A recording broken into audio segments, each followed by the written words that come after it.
How's it going, everyone? It's your boy Dak908, aka the Dig Dug himself, and today, ladies and gents, we're going to be talking about the Drilltusk Tetsucabra, deviant monster to the standard Tetsucabra, of course, and honestly, one of the most, in my opinion, pound for pound, better deviant monsters out there, of course, next to their standard counterparts and whatnot. But before we get into really what he's all about, let's talk about what it takes to actually acquire the means to fight this guy, as always, of course.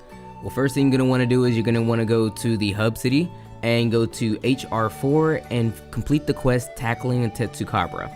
Alright, well, tackling the Tetsucabra, excuse me. Once you complete that quest, you'll be given permission to actually purchase the special permit tickets in order to actually fight the guy, in which you can actually purchase even more from your housekeeper or cat, whatever.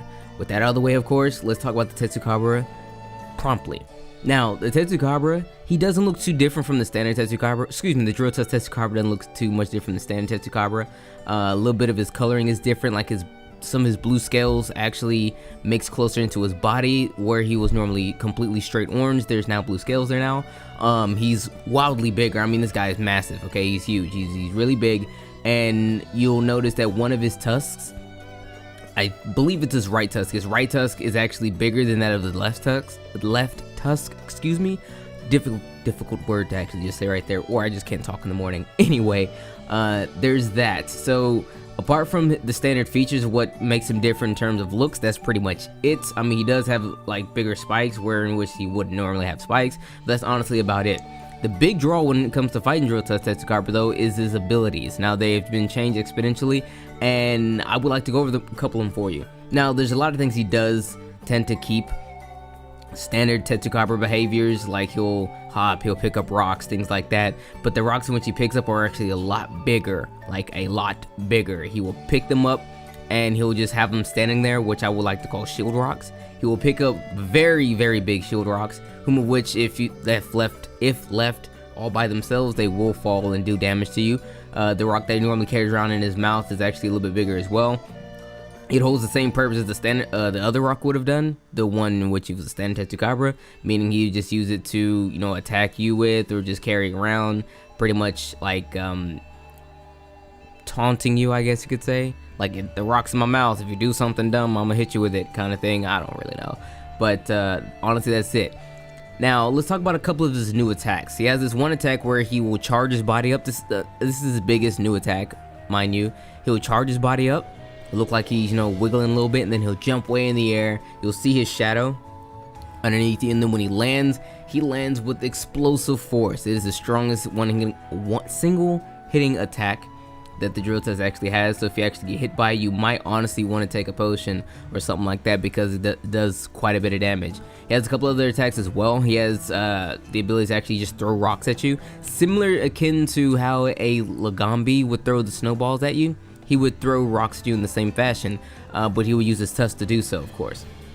He also has the ability to, like, he'll pick up a rock, he'll carry it around with him, and then he'll drop down, he'll keep it in his mouth, and he'll leap at you with the rock, causing a tremor or great damage if he hits. He also has an attack that's akin to that of the Wraithian and the Rathalos, where he will charge at you 3 times, but at the end of the third one, or sometimes even the second one, he'll pick up a rock at the end of it, and he'll try to find some means to attack you with it. It can either be a smaller rock or a bigger shield rock.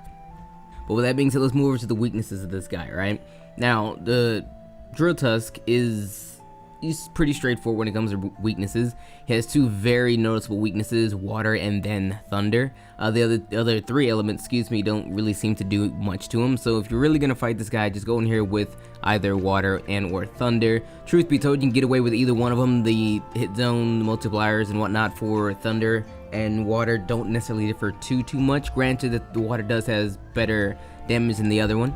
There aren't that many hit zones when it comes to this guy. Granted, there is the biggest weakness for him would be his tail when it's inflated. Now, normally his tail is inflated when he's not carrying rocks around. When he's carrying rocks around, he's doing rock-related things for the most part.